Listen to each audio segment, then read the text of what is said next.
Hi everyone, it's Liz, the dietitian for Acadiana Center for Natural Health. And I don't know about all of you, but I am really excited about the fact that the weather is finally getting warm. We have spring in the air and we have many sunny days to look forward to in the next few months.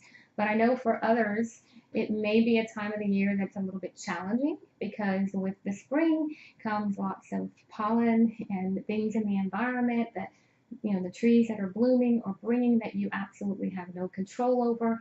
And of course, this can be a time of the year where your immune system is a little bit overwhelmed and your symptoms of allergies are at their worst. And so obviously the things in the environment is not something you can control, like blooming trees and things of that nature, but there are actually some things that you can control. And I find frequently that my patients who suffer with allergies, they're not aware that there are actually some foods, even healthy foods, that they're eating that could actually make their allergy symptoms worse. So Dr. Joy asked me to spend a few minutes talking to all of you about some of these foods that you want to be on the lookout for and ways that you can um, change even the way you store food to minimize the response that you may have from things that you can control. And so we're going to do just that. And we're going to start with proteins. So proteins, of course, would be your beef, your turkey, your chicken, your fish.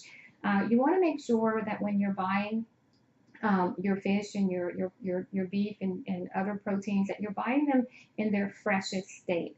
Of course, fresh is always best. What happens with proteins or any food for that matter that has been left over or left out as a leftover, so to speak, is they actually start to release a chemical compound called amines.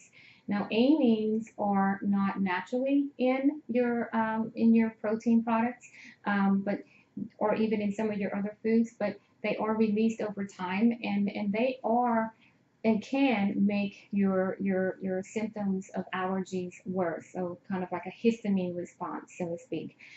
So when you're going to purchase your meats, you want to really pay attention to the packed date. Make sure that you're buying the freshest packed date as possible, so that you're getting proteins that are very fresh. When you're looking at meat displays, especially or even seafood displays that maybe don't have a packed date, you might want to ask the butcher, when was this packed or when did you receive it, because you want to get the freshest possible, because you don't want things that have been in a situation where they were in a refrigerated environment, allowing that process of aging technically to happen and the release of amines, because these foods, when you bring them home, will have a higher amine content and can actually make your symptoms worse. So fresh is always best. You also want to make sure that you're not buying cured or processed meats. So your luncheon meats need to be probably off your list right now. Cured meats like bacon, maybe salami or pepperoni need to probably be on the lower end of your intake right now. And canned fish like canned tuna, canned salmon, canned mackerel, um, canned chicken. These things too, these are not your best choices at this particular time of the year. So really with protein, what you really want to focus on is fresh. So that's the biggest thing there. So let's talk about vegetables. I know for myself, if I were an allergy sufferer, I would be really disappointed to learn that my favorite leafy green spinach, which I know for many of you, is actually a food that is considered high in histamines.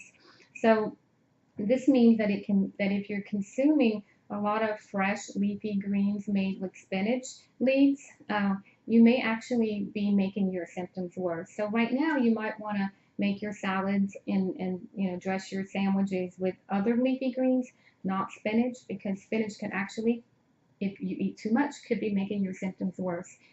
So could tomatoes. Tomatoes are also considered a high histamine food, so you would probably want to cut back or check back on tomatoes as well. And then avocados. A couple of things about avocados. One, they're naturally high in a histamine. So they're generally not recommended for individuals who suffer with like migraine headaches.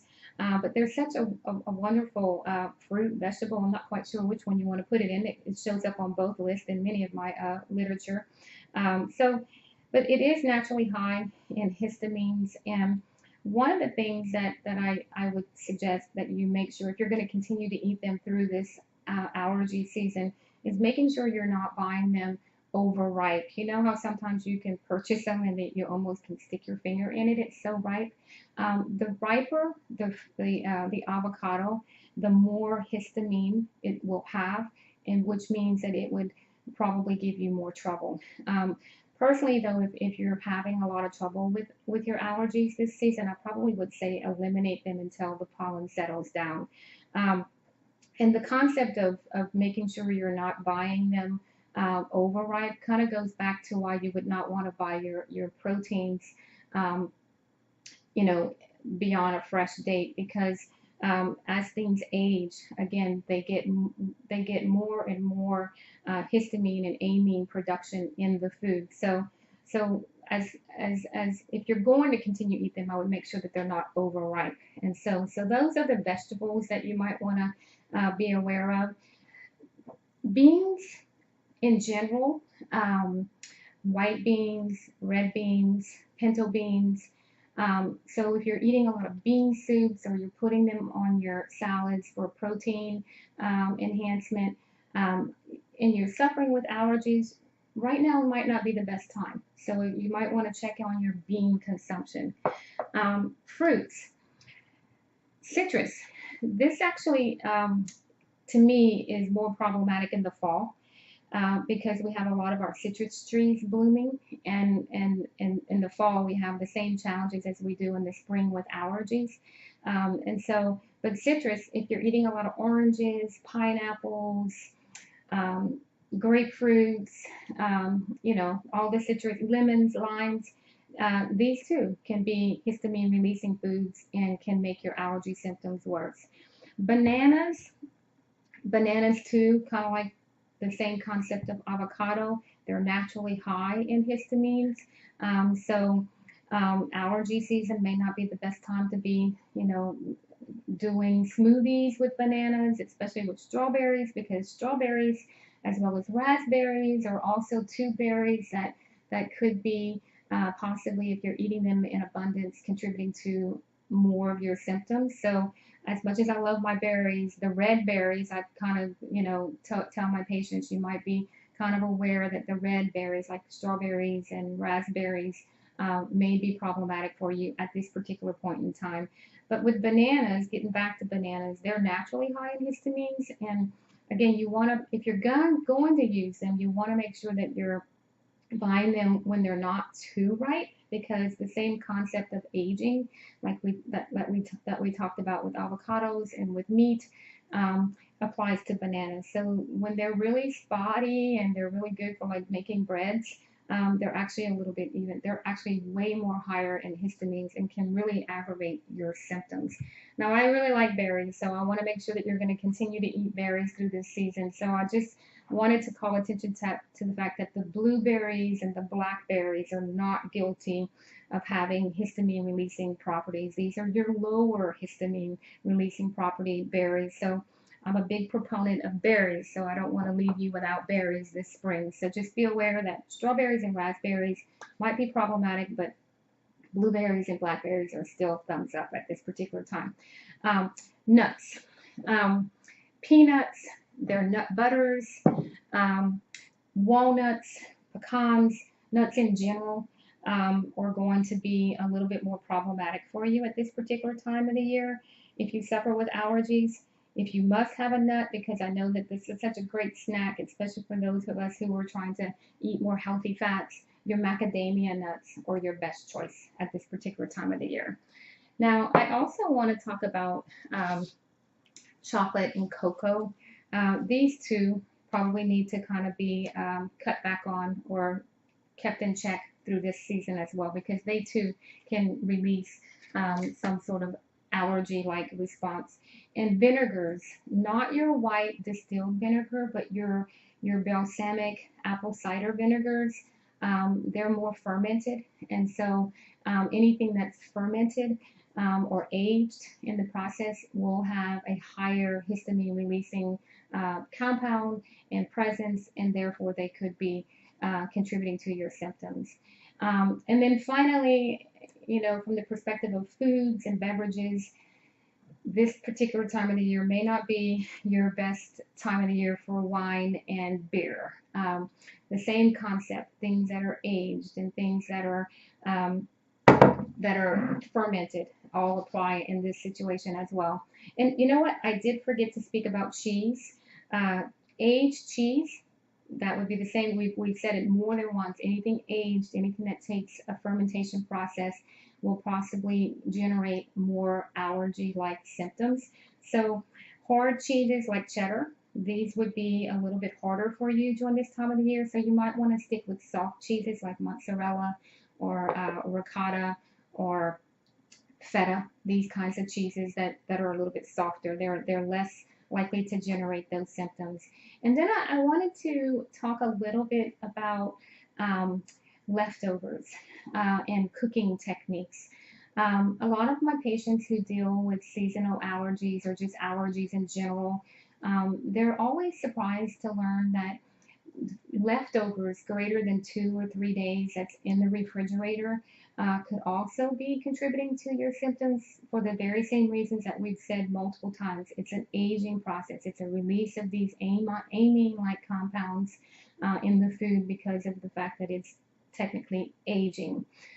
So I know that many of you like to meal prep, and that's a wonderful idea, but you might want to, prep your meals and put them in the freezer as opposed to the refrigerator, because once you put them in a freezer temp, that stops the amine production.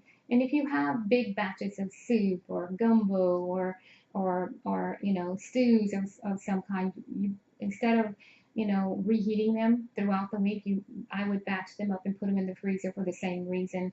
And I know some of you are taking advantage of all these wonderful opportunities in our community to buy ready-to-go packaged meals, which makes meal planning a whole lot easier and makes staying on your diet a whole lot easier. I totally get that. But again, just like I said, when you're buying meat, you want to look at the date that it was packed.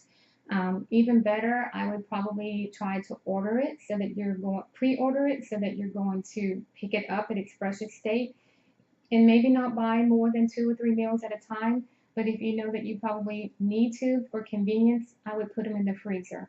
And I'm talking about the restaurants in the community that are providing these really convenient, ready-to-go, prepackaged meals that all you have to do is reheat and eat. So I just want to call attention to the fact that that's technically leftovers too. And then one last note, cooking. We really encourage our allergy sufferers to do more fast cooking. So if you're a real big fan of your slow cooker, this is another convenience that actually could be contributing to your symptoms, the aging process, the slow release of amines because of the cooking time. So if you're using your slow cooker for convenience, I would probably say try not to use it more than 3 or 4 hours at a time. And then again, freeze whatever you can as fast as possible. You may do better with a pressure cooker for fast cooking, or convenient cooking, because it's going to be fast and won't have the opportunity to have that aging process go through. And so as fast as you can put things in the freezer, that's really what your goal. And then I would encourage you, if you're not already taking a probiotic, that you consider doing that so that you can start replacing some of the good bacteria that your body may be missing to help you with this immune response. But not just any probiotic. I invite you to give our office a call and let us really tailor fit a probiotic for you. We actually find that there are certain probiotics that are better for allergy sufferers, and you're not going to find it at your local grocery store. These are specialty products, and I have personally seen tremendous success with symptom relief just by getting a good probiotic on board. So that's what I have planned for you today. I hope you found this information useful. And of course, if you have any questions or need clarification on anything that we've discussed today, please let us know. And I thank you for your time, and you have a blessed day. Bye bye.